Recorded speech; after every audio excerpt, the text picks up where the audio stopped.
I have Jay Vidal with me, new Impact Wrestling signee. You're going to be part of the tapings December 9th and 10th in Pembroke Pines, which, if I understand, is sort of like a homecoming to you. So, you just started working with the company officially as a contracted roster member, but talk to me about getting a chance to go home and now be Impact Wrestling talent and have this new opportunity in front of you.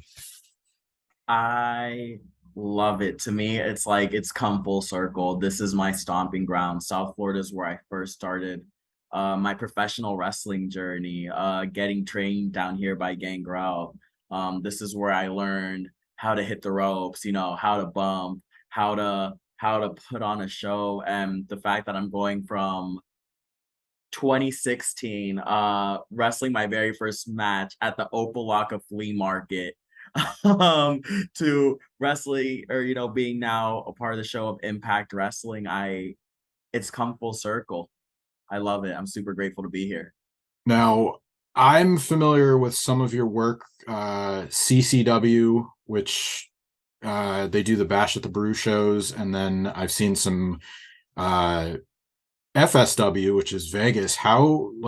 Where did the not bi-coastal, but how did it's not really one region. You're doing quite a bit of traveling. How did that sort of come in? How did you get involved with that? So actually, I was down here in South Florida. I want to say it was 2019, and I remember just thinking to myself, something in my gut just told me I have to make myself uncomfortable so that I could get out of this box that I'm in. Mhm. Because the Florida wrestling scene, as amazing as it is, it doesn't feel like there's too big of a hill to climb, if you will. You could only get so big there. So Mhm. I thought to myself, I need to go somewhere completely different. I put down a list of different cities that I would move to. And for I just kept reading them to myself. And Las Vegas was the one that just connected inside my gut and soul. And I moved out there in July of 2019 and started training over there under Sin Bodhi, who's a very good friend of Gangrel. He's actually Mhm. Gangrel's one who recommended Sin Bodhi School at Future Stars of Wrestling. And that's just kind of where that started taking off. It's where I was able to debut this character, which is in essence just me turned up to 1,000, Jay Vidal. Uh, I also saw that go-go dancing helped pay for wrestling training, which is kind of a unique skill set. Does any of that aid you as a wrestler now, whether it's charisma, athletically, anything that you still, sort of call back to when you were still doing it, that can aid you as a wrestler now? I say once you're a performer, you're always a performer, right? Mm. So that's why I think anybody who's done any type of performance, whether it be go-go dancing or whether it be even anything in theater, you like being the center of attention in a sense, you're able to connect with the crowd the same Mm. exact way. It almost part of me wants to say it almost knocked down the butterflies, but I mean, hey, the butterflies are still there. Every time I am about to go out to the ring in any form, the butterflies are just like shooting through me. But I definitely do think it helped build confidence. There are different ways that they both intersect. Mm.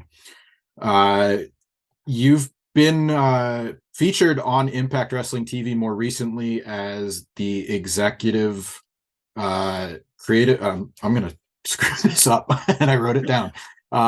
Executive hairstylist and creative exec. I'll try one more time. Third time's a charm. Executive hairstylist and content creator. There we go. Got it. For Gisele Shaw. But you've actually wrestled for Impact Wrestling before. I don't know if a lot of people know that, but you were actually part of the it was October and December in last year Las Vegas taping. So what, I'm sure a year is a long time, but what's changed since then where you kind of got this chance to be an in-ring performer, but now you're coming back with a character and you're gonna get a chance to wrestle as, not only a roster member, but you have a story, so to speak, built in. Um, I think what's changed now, if anything, at least on my end, I feel is confidence. Mhm. Now, before it was like I felt like a kid in a candy store, right? I was like, whoa, I'm over here with people that, I grew up watching on TV and, in a company that I used to watch since I was a teenager.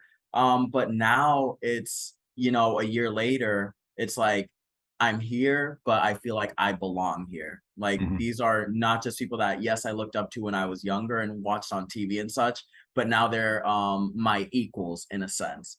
I'm more confident in my ability to perform inside the ring and outside the ring. And I think that is seen on TV whenever I'm doing the backstage stuff with Gisele Shaw, who in her own right is a tremendous top tier talent. Uh, that was your introduction. You got a chance to work with Gisele. I'll say alongside. Maybe she will say you're working for her, but I'll say alongside her.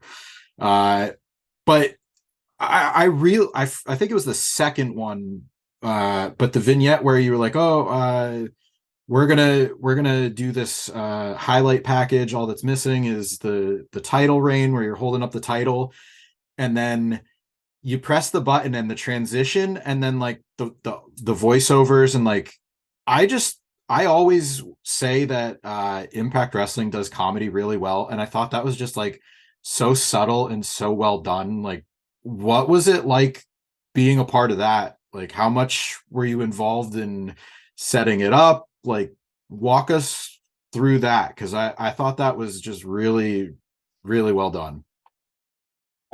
So I saw the final version. I loved it. I absolutely loved it. I mean, if you listen closely, I mean, I don't know, dare I say they said Giselle Shaw. Some people might say it's my voice saying it. I don't know where these rumors are starting because, when I see when I see everybody, talking so highly of this wrestler, they're talking highly of Giselle Shaw. Some people, oh, that's your voice. Not my voice. Where they got that from. But no, it was phenomenal. I loved being a part of that. Like even watching that, I forget that it's me and Giselle Shaw, and I almost watch it as a fan. Like Mhm. they're other people, you know what I mean? Like they're someone besides ourselves. It was something I really love being a part of it. Mhm. Now, obviously, she uh, had her own story to tell. She came out as transgender, and you were touted as the first openly gay wrestler signing. So, uh, not obviously not exactly the same story, but she kind of, does it make it easier for you to sort of come into a company that is so welcoming to LGBTQ talent? Like, what was it like going through that process? Because you said, you want to drop the stigma of what a gay wrestler is, and Impact has shown that, they're welcoming to everybody. Obviously, they uh told her story with class. She's been treated with respect. I feel like in many ways she's broken a lot of stigmas. So what does that do for you? We're already talking about your confidence so much. So what does it, do for you personally? 1,000%, she knocked the door down, and she's highly admired by a lot of LGBTQ talent in this business, including myself, for doing so. And I believe, we call it a community for a reason. So even though we went through different struggles, it still comes back around the same way. That's why, those alphabet letters are put together, the LGBTQ plus community, Mhm. because we're all going through that struggle, but we're all rising up against it. And I am honored to be the first openly gay male wrestler to sign with Impact and to be one of those people knocking down those barriers. Um, I always say, like, yes, I do want to break the stigma for what a gay wrestler is, but in that sense, I also do want to show that I could go out there and be my true authentic self, because there is people out there, there is, kids out there who do paint their nails, or you know what I mean, act flamboyant when it's quote unquote, or at least used to be more so quote unquote looked down upon. It's like, Mhm. we exist, we're out there. So why can't we be out there, on a TV program and be represented? There's been, I'll say, some good examples, but maybe not where it's uh longevity is concerned. But I think there has been some good examples. Giselle's one, but there's obviously some shortcomings where I think it's just from a historical standpoint, whether it was a stereotype or not. There have been gay characters, but for the most part, it really feels like on the independent scene, it's really been embraced on a bigger level than the nationally televised companies, at least in the 2020s, I would say. I think there's been tremendous progress, but what do you think the next step is to, not only be like the first signing, the first, champion? Like, there's always going to be these first, but what do you think uh needs to be done as far as progression, and just, stop having, I don't want to say stop having milestones, but just make it a more regular part of the conversation? And Well, I think as Impact is doing right now, which I absolutely love, is including so much LGBTQ talent in the roster as they're doing now and as they've done in the past. These, just doing that in and of itself, you know what I mean, giving us a platform to be ourselves and go out there and, perform, because this is what we're here to do. We are Mhm. professional wrestlers. We're here to show that we could hang with the best of them, and at times even outperform them.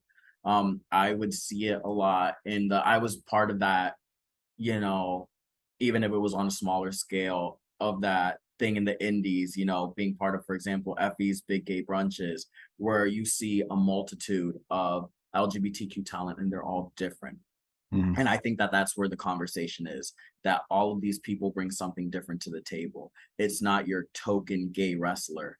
It's there's, you know, for example, who this wrestler is different than who this wrestler is different than who this wrestler is. And I think that Impact is definitely helping knocking down those barriers on Mhm. that stigma.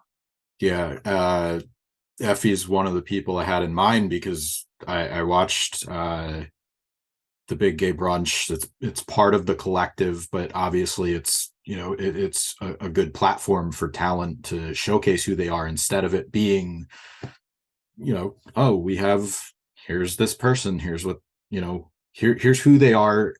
It's just, no, this is the opportunity to let them show you what they can do, who they are, all of these things, instead of I think you said it earlier, like, instead of being in a box.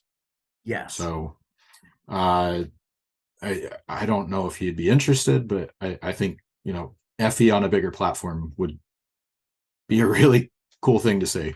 I mentioned earlier, I've seen some of your work, PCW Ultra, CCW, and then FSW, but I usually do a watch list. And you could even throw in the Impact matches for this one, but is there a match or matches that you would say best highlight your work as an from an in-ring perspective? Maybe uh what you want to deliver this time around with Impact Wrestling? Anything come to mind?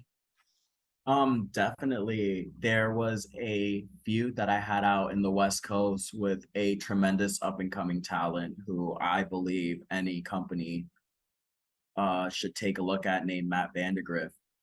He and I had a series of matches in Las Vegas, which culminated with a title. He had the title versus Future Stars of Wrestling career match, Mhm. where I put my Future Stars of Wrestling career on the line. And we had like just four outstanding matches where each one, we were just given we earned so much trust from the promoter that we were just given a, hey, you know what, you guys just go out there and do whatever you guys got to do. You guys got 20 minutes. Here you go out there and perform. And Mm. I think that not only helped prove not just to other people, but I think also to myself that I can go, that I belong, that I am able to, put on these tremendous matches. And even going back to my match with Eric Young in my official debut for Impact, Mm. which I actually, had a whole little entrance and was able to go in there and just stand face to face with Eric Young. And yeah, I fell victim to the pile driver, but just knowing that I could still be in there with a tremendous top tier talent like that gave me personally all the confidence in the world. Well, fortunately, you don't have to worry about running into him again because, as we saw last week, he got shanked. He got written off of TV. So you'll have to find a new nemesis this time around. First shot is December 9th and 10th, Pembroke Pines. As I said, the homecoming television taping. Jay Vidal, thanks for your time today. It was great getting to meet you, and I look forward to seeing what you do with Impact. Oh my God, yes. Like you said, we're going to be here December 9th and 10th. Winter Warfare and Jay Vidal and Gisele Shaw are bringing the heat to South. Well, it's already hot out here, but we're going to make it even hotter. All right.